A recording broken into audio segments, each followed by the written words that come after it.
happy to go live with Gen Lee.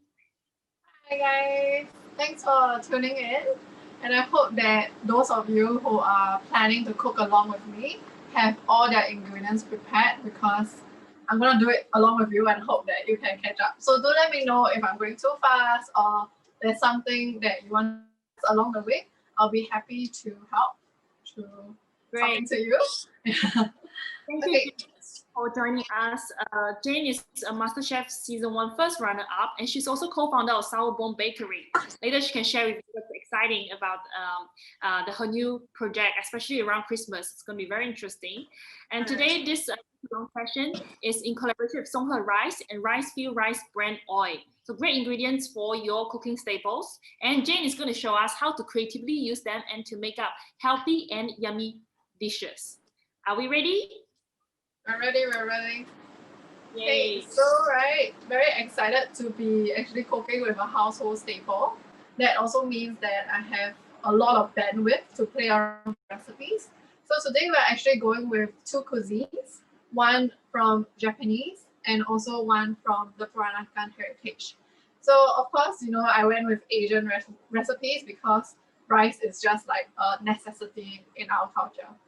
And of course, if any one of you out there would know SongHe rice is like the most common household brand.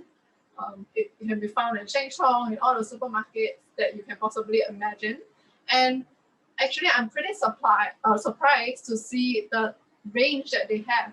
So I never thought that they had more than just their conventional white rice. And now they're having like black rice, fragrant brown rice, and also if you're not too keen on eating whole brown rice. So what we're going to use today is the SongHe mixed rice with 20% brown rice and 80% of the white rice. And I think this gives like a really nice texture, because there's like a bit of a different bite in every mouth, because the brown rice gives more texture than the white rice, but you still get the immense like fragrance from the rice itself. So for those of you out there who is actually cooking along with me, we'll be going with the first Japanese recipe, which is the Takikomi Gohan, and it's using red snapper. So I have already did my prep at home and actually filleted the snapper. But if you want to fillet it yourself, you can just go to the fishmonger and ask them to help you fillet. They will be happy to be of service on that. Yes. Okay, so you need a stove, or as I have here, an induction cooker, and a non-stick pan. So what we're gonna do first is to actually cook the fish on the pan until it has a very nice crispy skin. So here is the fish that I filleted, and it looks like this. And it's just a red snapper, and I actually use the bones to cook a stock with it. Okay, give me one moment, I just have to change the pan. Sure.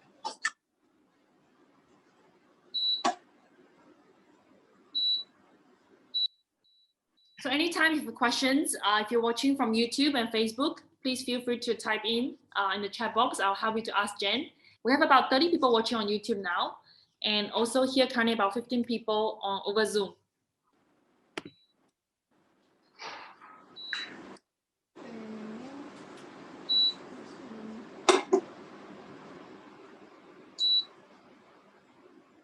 Yeah, cooking with induction is sometimes can really quite stressful.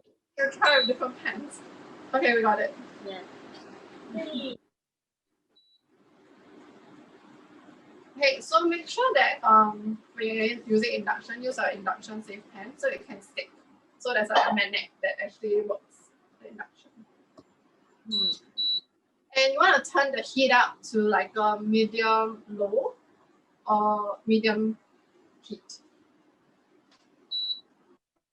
So just wait for the pan to heat up, and then you can add your oil.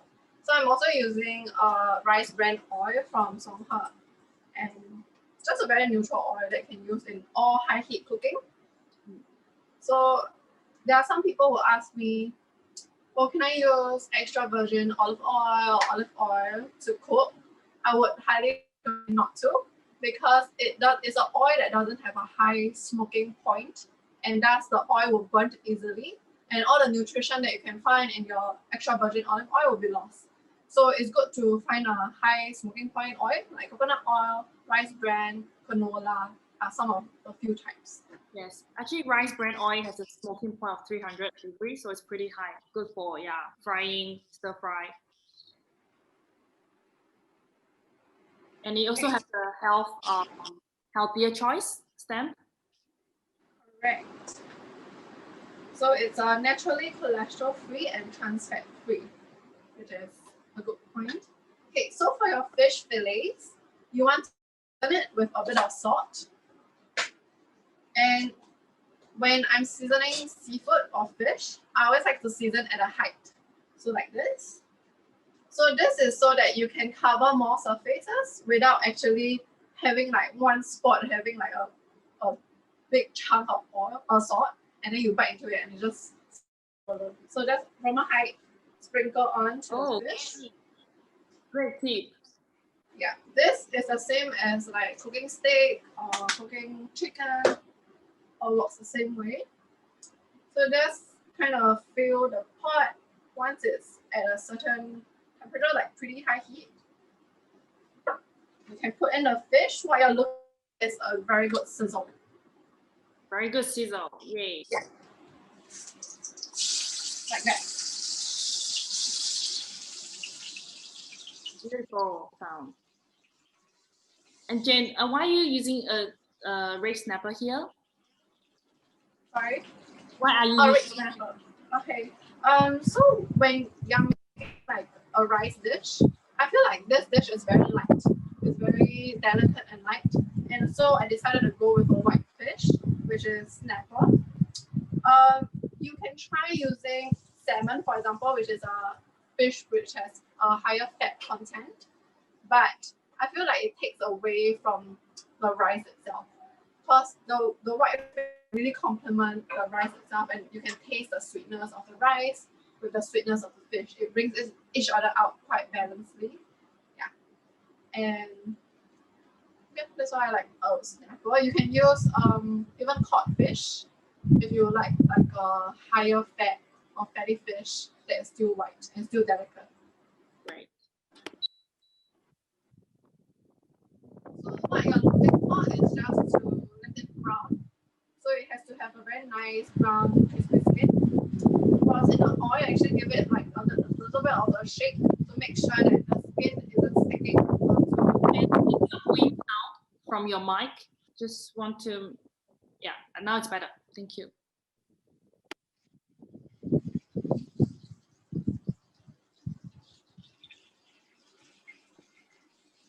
So, Jen, when we make like Takikomi Gohan, what does it mean? Oh. What does Gohan mean? Oh, Gohan. Oh, Gohan in Japan, Chinese is rice. So Takikomi is like mixed ingredients, rice. So it's like Takikomi Gohan. So I mean, I love Japanese rice, and I feel like all things Japanese should come with rice. And so Gohan is a very big part of the cuisine itself. Right.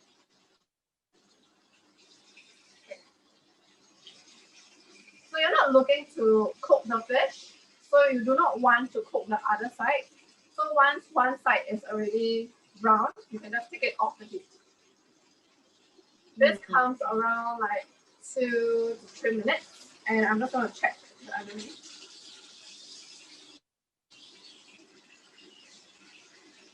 So we're making our first dish, snapper Takikomi Gohan, using SongHe mixed fragrant rice. And the first step is to pan fry the red snapper fillet.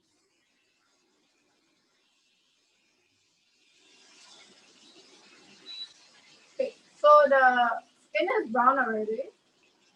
So I'll just kind of put it onto a pan.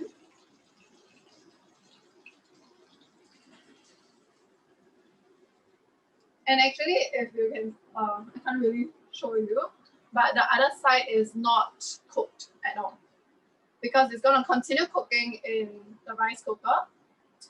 So you don't want it to be the moment it's done. Okay. So it's a dish where you have the ingredients and then afterwards adding to in the rice cooker like a one-pot meal. Correct. Okay. So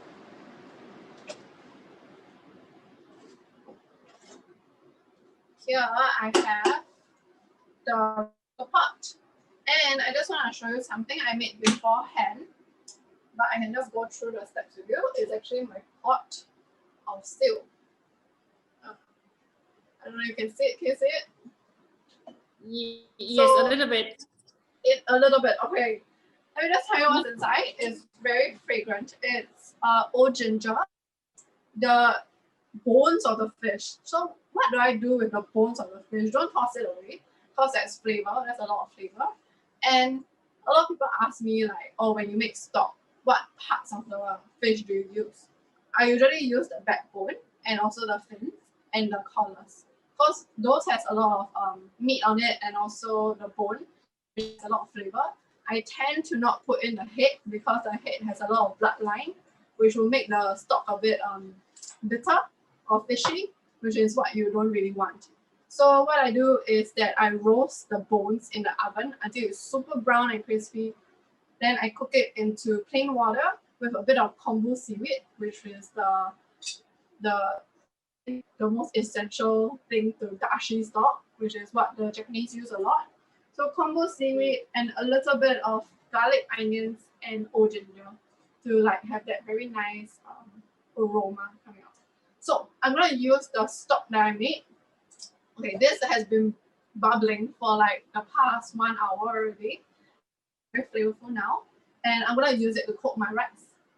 So if you don't have a fish stock on hand, you can use vegetable stock or even chicken stock or even just plain water. It's just that the difference in the flavor would vary in terms of what liquid you use. So since it's a fish rice, I'm going to use the fish stock. And what better way to use up the fish bones that was left over? Okay, I'm going to go with about 2 cups of rice because there's almost 1 whole fish and it will feed the whole family.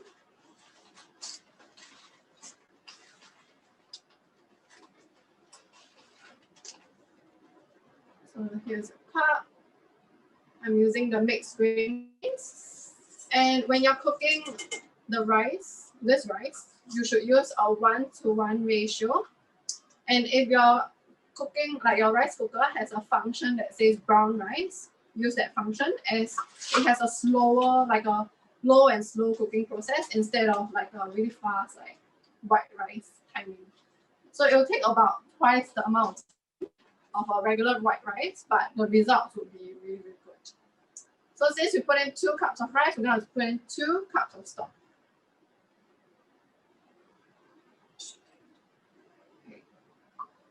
Jane, do we need to rinse the rice? Yes, you do. So I will rinse it for like 2 times. And I think that's enough. As long as the rice isn't cloudy anymore, you can just use it as it is. Yeah. For standard, you can just rinse it for once. But if you want to like prefer for Japanese cooking, maybe Let me just show you. This is the stock. You can see it's slightly yellowish. So that is actually all the essence of the fish. So this is what is gonna flavor our rice as well. Just add it in 2 cups of it. So I think this is also a bit like a budget cooking because you have 1 fish and some rice and you can do a lot of it's super healthy. It's like and that stock you can actually save it to make like fish stews or risottos that is like seafood based. It will go really lovely with it. Okay. So once you have added your rice and soup or stock to the pot, we're gonna add a little bit of seasoning. We have some sake here, and also some soy sauce.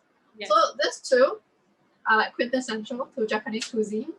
The sake give it like a really nice floral flavor from the alcohol. Yes. And your soy sauce is of course, you know, the salt in your dish. And I have not the stock at all, so you can be a little bit generous with your seasoning. So I'll go with 2 tablespoons and just add it in.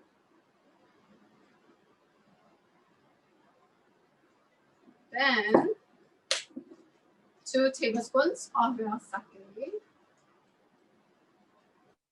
So if anyone have any question right now, do let me know, because after we put this into the rice cooker, it's very hard to help after it. So if you got any questions right now, before you put into the rice cooker, let me know. Okay, so here we also have some very finely julienne ginger. And this is different from the old ginger that I use in my stock. This is young ginger. And why are we using young ginger? Because it has a nicer bite to it. It's not as spicy. It's lighter on the palate. And like I said, this dish is very light and delicate, like Japanese cuisine. And we will always use young ginger when it's something to eat. So imagine xiaolongbao, when you eat it with a vinegar and ginger, that is young ginger. Yeah. And usually it's lighter in color and not as dark and dry as an old ginger, if you want to identify it in a supermarket. So we just add it in, and then we'll add the fish in. The fish slices. Okay, so this is the fish. It is cooked on one side, and the other side is completely raw. So we're gonna put the raw side down into the pot, like so. And that's it. That's your one pot dish. Then you just have to chuck this into the rice cooker and let it cook.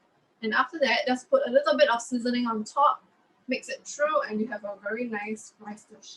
Okay, so you put it inside your rice cooker, and remember to set it to the brown rice setting, because it's low and slow, and the rice gets cooked really perfectly like this.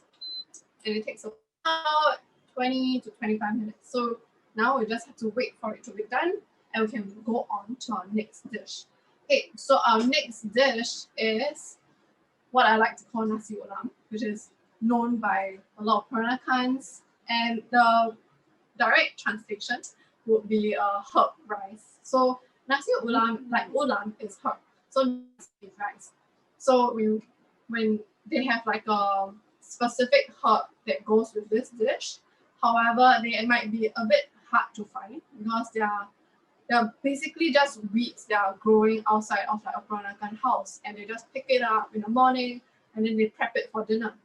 So there are herbs that like are available if they grow out of the house. So it's pretty hard to find. So don't fret if you saw that list of ingredients with the turmeric leaf and the betel leaf and you couldn't find any of them. You can also substitute with the herbs that you love most. So you can use Thai basil, you can use coriander, you can use mint leaf.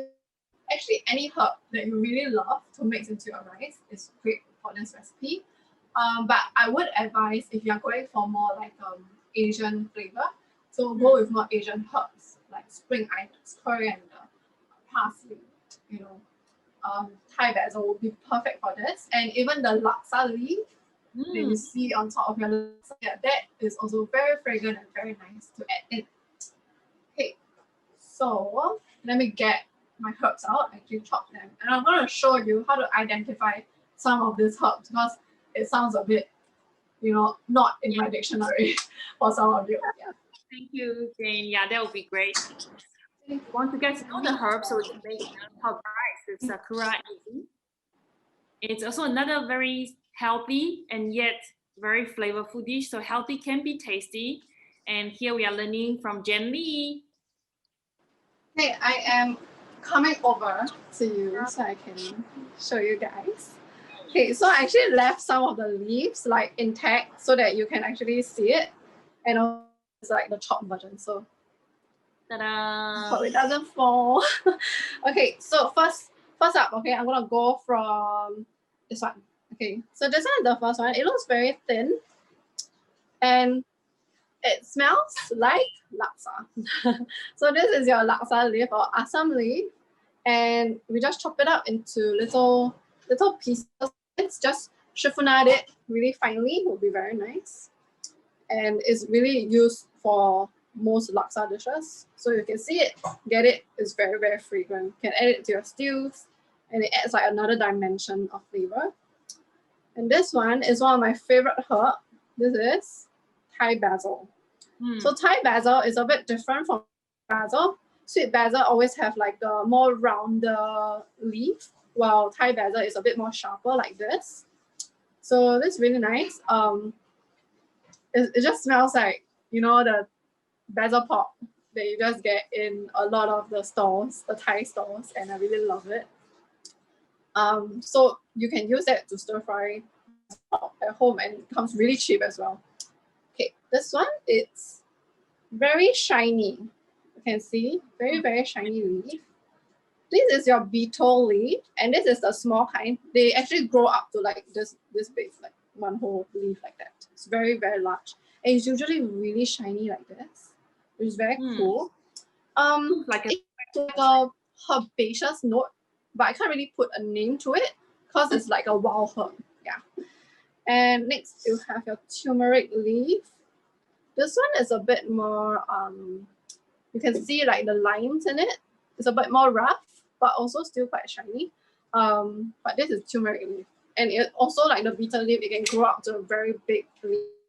So all these herbs, I just chop it up into fine pieces to get ready for this recipe. So if you're at home, if you have excellent knife skill, you can start you can start practicing your knife skills on all these chops, and you have like a very nice Nasi Olam at the end. So double win. Okay, so Jane, how you recommend we just like roll the leaf up? Correct. So what I do usually is you have the leaf here, and I have my chopping board. Like I said, I have a chopping board here, and I kind of just roll it up into like a cigar. So once it becomes a very tight cigar like this, and then I just chop. Yes. And then chop as fine as you can, and you have the best results. Okay. Awesome. So we have our pot here again, and we had ready some cooked brown rice with the baked brown rice again. And this is already cooked. I like to cook it slightly on the drier side because we're gonna fry it in the pot. So get ready is some oil, and also this one is Sakura ebi, or this one or dried shrimp. Those that are a little bit salty and smaller and not so hard. If you get those dried shrimp that is very dry and hard, that one is usually used for soups. So I wouldn't recommend that. You should use those that are like edible just like that. So it's dried shrimps. And then we have something that is very, very out of the Peranakan cookbook. It's not inside there at all. This is called crab fat. And this is actually found in a lot of Indonesian cuisines. So this is just my little twist to the recipe because I feel like the crab fat adds a whole lot of flavor and there's a bit of zestiness for some reason from this crab fat itself. And very umami like flavor coming through with this. So this is Indonesia, not really Peranakan. So I'm kind of breaking the rules here. But you know what? If it goes, it goes. So this is just me experimenting, and I realized that crab fat will taste so good. Oh, okay. I have a question. Where do you buy fat? So, like I said, it's an Indonesian ingredient. So you can find it at Lucky Plaza in most of the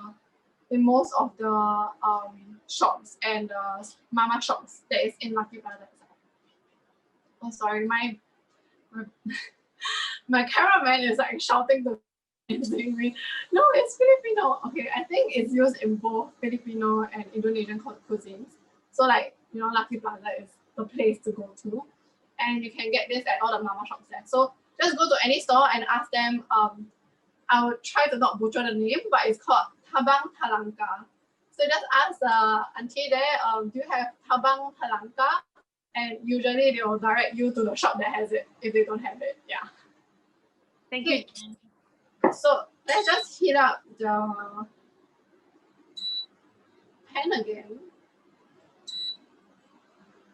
And same thing, you want to get it to, I would say this one a bit more low to medium.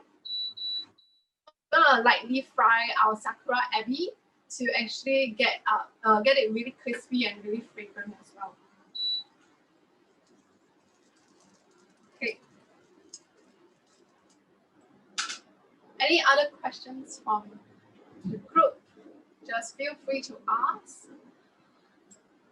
If you want to know how I got the crab fat or how it got into my head, it was because of a friend. He is half Filipino. And then he just told me, oh, have you ever tried crab fat? And I was like, no. Then he introduced me crab fat fried rice. And I tell you, it's so addictive. It makes you eat like 2 bowls of rice and you're not even like done. You're like, I want one more bowl. Yeah, he's a fantastic chef as well. And it's very nice to learn from a lot of all these other chefs. Yes. All their heritage, all their knowledge is really, really valuable. Right. So just add a bit of oil to the pot. You don't want too much, just about 1 to 2 tablespoons. Yes. Then, yes. So just quick question. Other than rice, what can you cook the crab fat with? Okay, so crab fat, think of it as like sambal, right? You can use it to cook vegetables. You can use it to cook noodles. You can add it into even stews if you want to. Because it's basically like a flavor bomb. So if you add it to your dishes, it has a very nice seafoody and umami taste to it. Yeah. And also it's not spicy, so it's very versatile in that sense. Yeah. So add your Sakura ebi into your hot oil, and then get a spatula. Just make sure that the Sakura ebi is all coated in oil and it's very lightly toasting. So Sakura ebi actually burns really quickly, so you have to be very careful with this.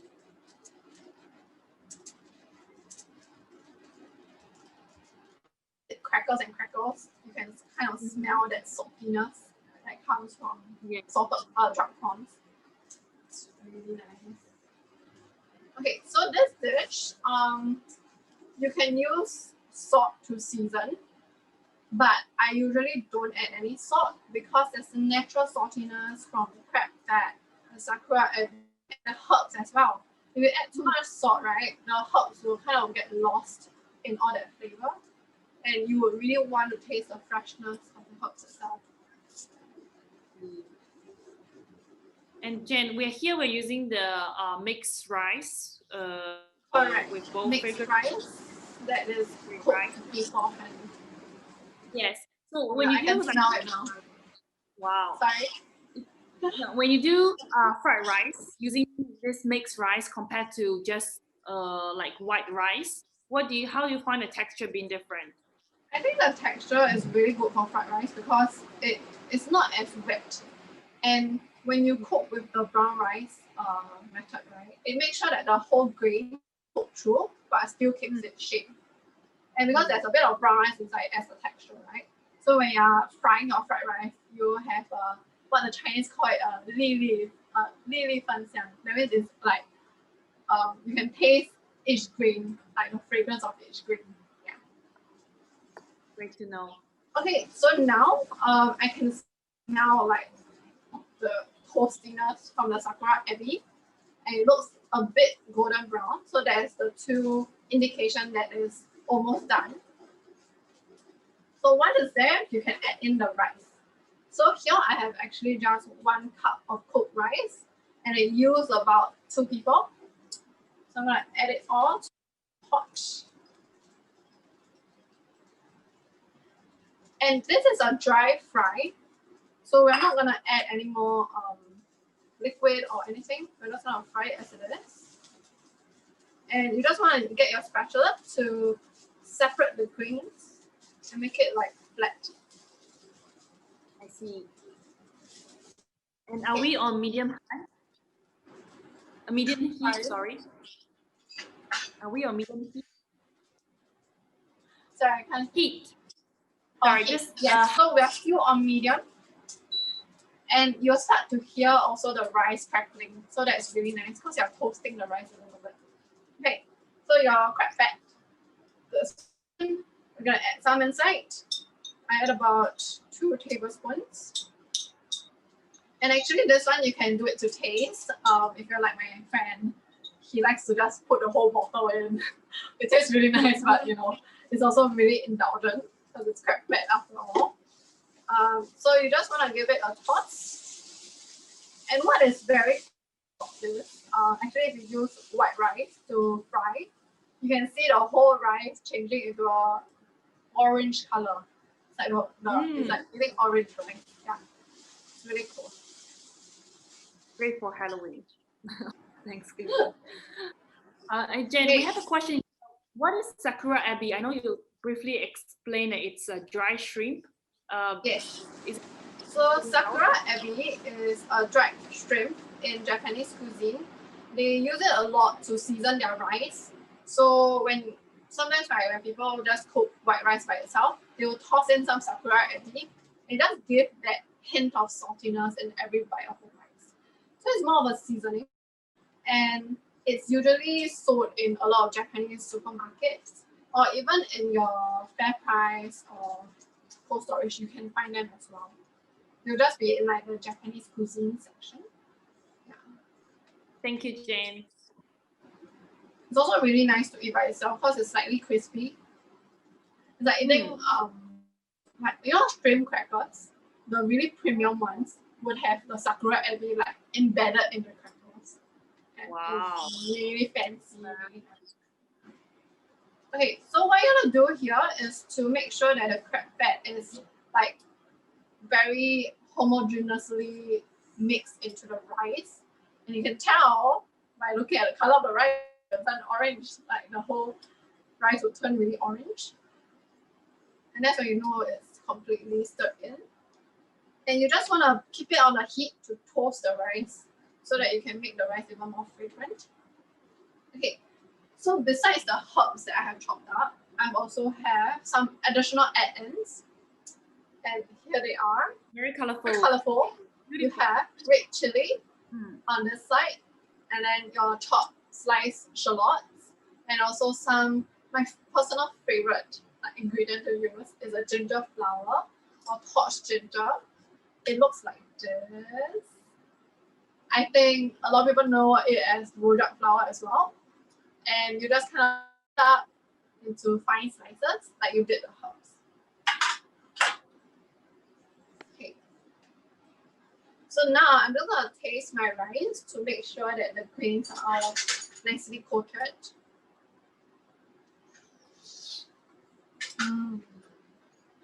It's already good as it is. Wow.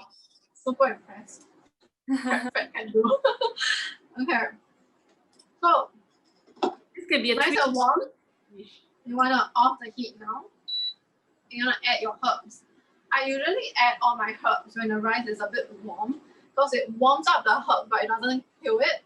So when you have very, very high heat, you actually kill a lot of the herbs and the natural freshness come through. But when it's just slightly warm, it brings out the essential oils of the different herbs. So I'm gonna get in the hardier ingredients first, like your shallots, chili, and your rojak flour. We have a question. What if we can't get rojak flour? What can we replace it with? Rojak flour is very hard to replace. It's a ingredient that is very unique to its own. Okay, so it's a type of ginger, but it's not spicy at all. It has all the floral notes of ginger. It's also a little bit citrusy as well. So rojak flour is pretty hard to replace because it has such a unique flavor. I would really urge you to find it. And actually you can find it in Central or even your normal wet markets as well. So actually all the ingredients for Nasi Olam, I usually especially go down to the wet markets to hunt down like the auntie and uncle who's selling them.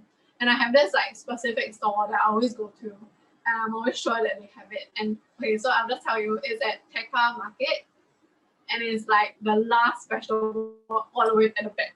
So like they're a bit of like a hidden gem, and they actually sell a lot more things than just you know, Asian fruits and vegetables. They sometimes sell fennel, baby spinach, Brussels sprouts. So it's really rare to see it in a wet market, but I tell you, the people there, they are so nice. It's really cheap as well. So I mean, when you get like all these kind of ingredients, like your rojak flour, your herbs like this, just go to a wet market. I strongly advise you to go to Taka market and just ask any vendors. They will direct you to that vegetable store, shop as well. Awesome. Okay. Thanks for So nicely mixed through. We're gonna add the herbs. Here, I always put like a pinch of each herb, and then I'll taste. Oh. And if I want like a specific herb to stand out more, I'll just add a bit more of it. And you know, you'll be surprised. You can actually taste the flavor of each herb. It is quite different. I see. If you really. We have another question. It's again back on the crab fat. Just want to know, is it like lard? No, it's not like lard. It's more like shrimp paste. The texture is a lot like shrimp paste. It's not oily like lard, and when you can actually taste the crab fat by itself, it doesn't taste oily. So I'm not very sure. Let me just read the instructions. Okay, so basically it's crab meat and fat. So it's like a blended crab meat and fat, and also some coconut oil, salt and garlic. Okay. So it's mostly crab essence, I would say. Yeah, and it's not just purely oil like a lot would be. Well, I can So see. I think it's not as bad as you would think. Like it's not like just adding fat to your dish. It's more like the flavor. Okay, I'm gonna taste it now, and I'm gonna bring my rice to the camera so you can see how good it is. Perfect review. Yay! Wow. I'm so excited. Okay, this is how your Nasi Olam would look, and look at the greens, and look at the herbs and all those beautiful colors. Beautiful. This is a rice you can eat by itself. Yes. Yeah, and I usually serve this with otah or like some sambal kangkong or some spicy stew. Tastes amazing with it. Yay. So easy and so easy. fresh, so healthy, so flavorful. All this going to one. So let me just clear the area a bit.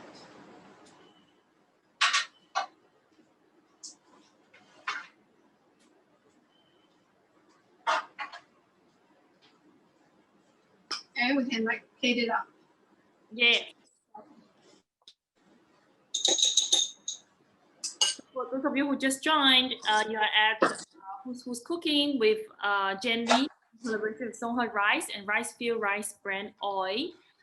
This is the last cooking program of day 2 of SG Cookathon 2020. So now Jane has just taught us 2 creative dishes with SongHe rice, and she's plating the Nasi Olam, also known as the herb rice with Sakura ebi. I can just put it here while you explain it. Yeah. Okay, yeah. So for all of those of you who actually miss all of the cooking, this is the final dish, a very beautiful herb rice, and it is enriched with Sakura ebis and crab fat, and it has a whole lot of wild herbs that you can actually find in Singapore. And it's a huge part of the Peranakan heritage as well. And I hope that any Peranakan who eat this will be very happy at what I did, even though I use something inside that is actually Filipino. But I think it's just like an added flavor, and I don't think it takes anything away from the dish itself. Here you go, your Nasi Olam, or my Nasi Olam, that you can try at home. And I hope that you guys can actually find the crab fat. It's at Lucky Plaza, by the way. Thank you, Jen. Okay, so now we just need to wait for the Japanese rice to cook finish. I can see it's like 10 minutes away. Right. So during this time, if you got any questions for me, I am happy to answer them. I'd like to catch up with you too, Jen. It's been a while. Sure. Oh, let me talk about my new business. Yeah. Okay, where to start? Okay, so I'm sure you know Zoom has been a product of circuit breaker and a product of the COVID period where everyone is trying to find another way to reconnect. And this new business of mine was also born out of circuit breaker. And it came about pretty suddenly. And it was more like it's very sudden and very surprising as well because I made donuts from a lot of my friends and family because I thought, you know, it would be a very nice way to show them some love, even though I could not meet them. And so like I just give like a bunch of my friends a couple of, and one of those friends actually became my business partner. And he's actually CR from Chun Subaki. He runs like a marketing and food photography studio. So he's very good in that field. And we came together because it's very simple. I didn't want to do what he had to do, and he didn't want to do what I had to do. So our roles were really like split evenly and also split very clearly as well. So it's like we don't ever cross and like, we don't fight about that point, you know. So it came together pretty quickly as well. Like in CB, it took us about 3 months to get everything up and running because it's an e-commerce website. So we just worked on opening the business accounts, doing the designs and all the brand concept for Sour Bomb itself. And then we launched it. And fast forward to now, it's been, so since August 1st, it's been about 5 months. Yay. It's been like pretty quick, I would say. I've been like just baking and frying so many donuts for this whole 5 months, and I'm still really happy to do it because every time I see a happy customer or like a comment, I just can't wait to bake more for other customers as well. Yes. Yeah. Congratulations, Jen. What are some of the flavors you think we should check out for? Okay. Let me like just for those of you who don't know what is sour bomb, right? Like what's that word? Like what is sour bomb? It's actually a word that's created by us. It's a mashup of sourdough and bombolonis. So bombolonis are your Italian donut that's actually filled with custard, and sourdough is you know what sourdough, right? So we kind of dash the two names up and become sour bomb. So that's the whole company like idea, the concept, which is to make sourdough donuts with like custard fillings inside of them. So we had the 9 flavors box set, which was running for about 4 months already. It's really well received. One of my personal favorite flavors is the blueberry and lemon thyme. Oh, actually, I have the flavor card.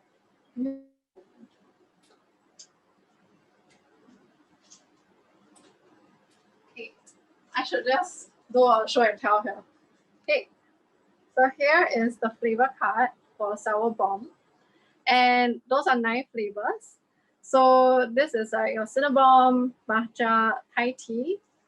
And then you have your hojicha caramel, lime and lavender, blueberry lemon thyme, my personal favorite, Bass burnt cheesecake, the hot favorite of customers, and passion fruit banana, and also PB&J, also a big favorite of customers. So this one has been running for about 4 months. And recently, like once December hit, right, I was like, you know what, I'm gonna have a whole new menu. And it's our Christmas box. And it's only been the second day, yesterday, that we are selling the Christmas box. So we still have the whole month to look forward to. And then we'll just change back to this normal menu. It's a bit more like limited edition, I would say, since it's only running for 1 month. So do, you know, support us and buy a box if you can. We're also running a few events. An event that just passed was yesterday, where we had a live event. It was Saobomb's first ever live event, where we actually get to greet customers. Because you know how like a lot of our things is like e-commerce, so I actually can't see a lot of my customers. And I always feel so sad because I'm a very I like human interaction, and I always like to see people's happy faces instead of just looking at a text message. So it was my first time yesterday actually seeing a lot of our customers. I'm very, very happy to see them. And then the next, like this coming week, we're actually having an ice cream or like a gelato bomb. So it's ice cream and sour bomb together, and it's gonna be a live event, and there's no pre-orders for that event. So you can't pre-order online, you can only go down to the shop itself. So it's at North Bridge Road. It's by this ice cream parlor called Monarch and Milkweed. And we have very exciting flavors in store for you guys. Yeah. Thank you, Jane. Okay, let me put this back. Thank you. We have questions from YouTube. So in what dishes can we use Sakura AB for? The Sakura Abby, Yes. what is it for? In what dishes can we use the Sakura Oh, AB? correct. Okay, so like I mentioned just now, Sakura Ebi is like a seasoning for rice. So in Japan, they actually use Sakura Ebi to flavor a lot of their rice dishes. So it can be like normal cooked rice, where they just fold in the Sakura Ebi and they just eat the rice like that. So there's like pockets of the shrimp that you can bite into, which is a bit salty and a bit umami. But of course, that is like a very simple, basic way to use it. But you can use it in a lot of things. One way I use it, because when I think of it, it's like a seasoning, right? So I think of it like seaweed or a type of salt. And I will actually fold it into my butter and make like a compound butter. And it becomes this like this log of butter with Sakura Ebi embedded in it. And then you can melt it on toast and you can eat it like it is. And it has a very nice taste as well. Or you can make it into fried rice, which is what we are kind of doing today, mixing it into our Nasi Olam to give that salty element. I tend to also put inside my ramen because it has like, it's very cheap and it's dry and it's easily available. So it's kind of like with an instant food, right? Like a ramen, and you just add packets of flavor into your stock base itself. So it has a very nice prawn flavor as well. Thank you, So Jane. you can use it in anything, honestly. You can even top your vegetables with it. Cool. Yeah. And Oh yeah, my gosh, the because rice yeah, was not really good. Woo. Oh no, we got smell through the screen though. I'm so sorry. Yeah. I'm curious also, like for your family, right? What are some of the like your favorite other than these two creative rice dishes? What are some of the other rice dishes that your family loves? Oh, so my family, they cannot live without rice. So they have rice with everything. But of course, if you know my family well enough, we have a chicken rice shop. Is a family business that has been running for almost 60 years now. I wouldn't say almost, it's past its 60-year mark like a few years ago. So it's 60 plus years now.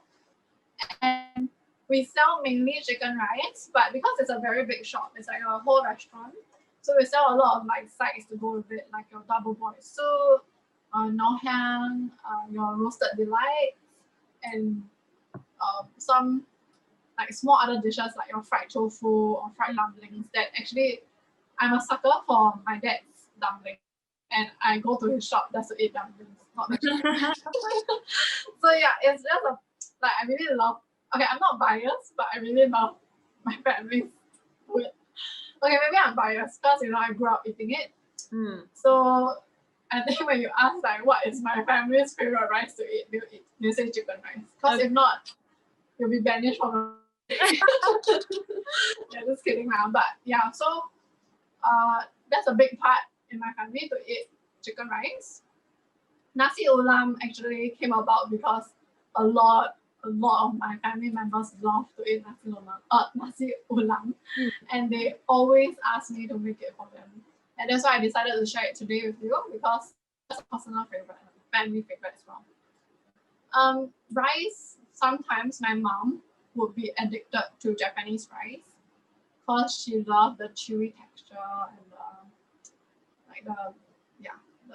the round, like sticky texture. Yeah. Great. Thanks for sharing, Jane. What about you? Favorite rice dish? Yeah, so I like basmati rice and also fragrant rice type. Yeah, I like to use brown rice to make also risotto because risotto sometimes can be very hard. But brown rice is kind of the like I like it. I think the Chinese like rice type for risotto. Yeah, and I also like I think fried rice is definitely a very good option. A lot of flavors in the rice, and like you say, the Li Li Xiang by grain, it's really good to use like fragrant rice type for that. So I just wanted to show you guys something. So right, this one I'm actually really excited to try. It's a SongHe black rice. Or is it black rice? Yeah, it's Hemi black rice. Yeah, so this one I was like very shocked that they had it because I didn't see that their brand actually had it. And what I like to do with this is to add it into my white rice and then it becomes purple. Because you know when you mix the black rice with white rice, then it becomes purple, and then like I don't know, it's just very fun to eat. Which kind of like it. Yeah, so that's something I wanted to share. I was excited about when the whole delivery came to me. Okay. Yeah, it's very high in antioxidant as well. So yes, recommend to try it for that's really healthy and nutritious as well. And adding color to your rice, make it more fun. Yeah, it becomes purple. So I think it's like a 50-50. So 50 black rice and 50 white rice. Then it comes purple. Okay, I think my fish is done. Ooh. Smells so good. Okay, remember to wear gloves or like towels because your pot is gonna be really hot. I made that mistake one too many times. Touching a hot rice cooker pot. Because you know when you open it, then you're like, oh, so fragrant, and you just want to eat it. Yeah. Okay, so let me just come over here and show you how it looks like.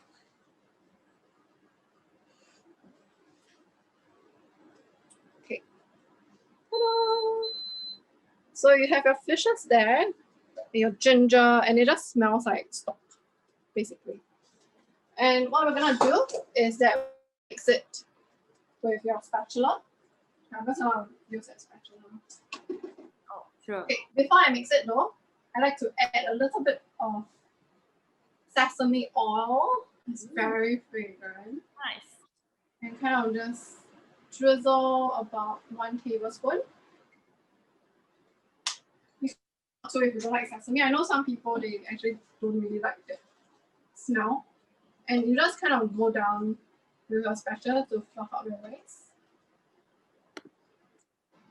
And the fish, right, is supposed to flake. So just flick it up and mix into your rice. So actually your rice would have like bits of fish running through it. So give it a good mix. How does it smell? I can see the It smells amazing.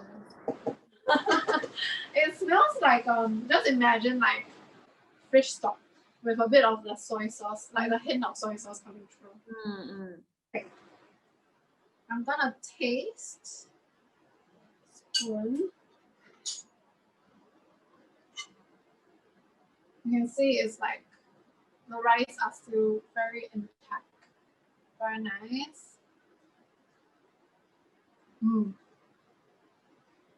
Like if they stop. You know how it stop that flavor? It's just throughout the rice. You know what? This would make like if you add a bit more stock, you make porridge. It'll be so delicious. Oh yeah, make porridge. That's right. Okay. Also, another tip, right? To make your dishes more pretty, I always like to put furikake, which is basically sesame and seaweed. Hmm. And how the Japanese is like, I love adding it into it. So I add about a good helping based on what you like, and then I just mix it through as well. Okay, I'm gonna show it to you. How I stir it. So like this. Yes. And you just stir it through. So you can see the flecks of fish Right. that is Yeah. in the rice. And the rice is so well cooked. Oh my god, I love it. So Have to like so the fish. You just put the whole fillet in, and after we just yeah, it's really simple. very very simple. And both And that's it. are actually meatless, like no meat, like very healthy. It's very healthy, but it doesn't lack in flavor at all. Absolutely, yeah. Healthy is tasty, yeah. Okay, so that is my 2 rice dish is done. And you can find the recipes in YoRipe app and cook anytime you like. The ingredients are locally sourced here, so you can make them anytime. Alright. So actually, if you're gonna ask me which one is the simpler recipe, I would say both. As you can see, it doesn't really require much. You know, the literally uses the rice cooker to cook your rice. And then I'll just say maybe one that takes a little bit more effort would be the Japanese rice. Because if you make your own stock, that will be a big step, a big step up. So if you manage to make your own stock and everything, I think the difficulty level is a bit higher than a Nasi Olam. But then also, if you think about the Nasi Olam, you have to try all the herbs by yourself. So yeah, but just give it a try. I think those are really simple recipes. It comes together within an hour. Okay, so I think everyone is hungry to tuck in to enjoy. Yeah, I hope that you guys are talking. It's dinner time, so also for me, I'm eating rice for dinner. So yay, I will have it, on site. It's ready, dinner's ready. Yeah. So anything, just ask me on Instagram. Even after the session, I'll be happy to answer your questions. That's right. So thank you, Jane. So thank you so much for coming up with these creative recipes, walking us through step by step, very clear. We learned a lot. And thank you everyone for tuning in as well. And thank you SongHe and Rice Field Rice Brand Oil for sponsoring this session. I really love the variety you gave me. I was like, yay! Yeah, SongHe is a local brand rice and really high quality, which I enjoy a lot as well. And so yeah, we wanted to give you more options and teach you new ways to use the quality rice. Good. Okay, Jane, thank you so much. Have a great evening. Enjoy the rice. We'll see you soon. We hope to cook with you very soon again. Yes, please. I want to see you at the ice cream event. Okay, thank you. Bye-bye. See you soon. Bye-bye.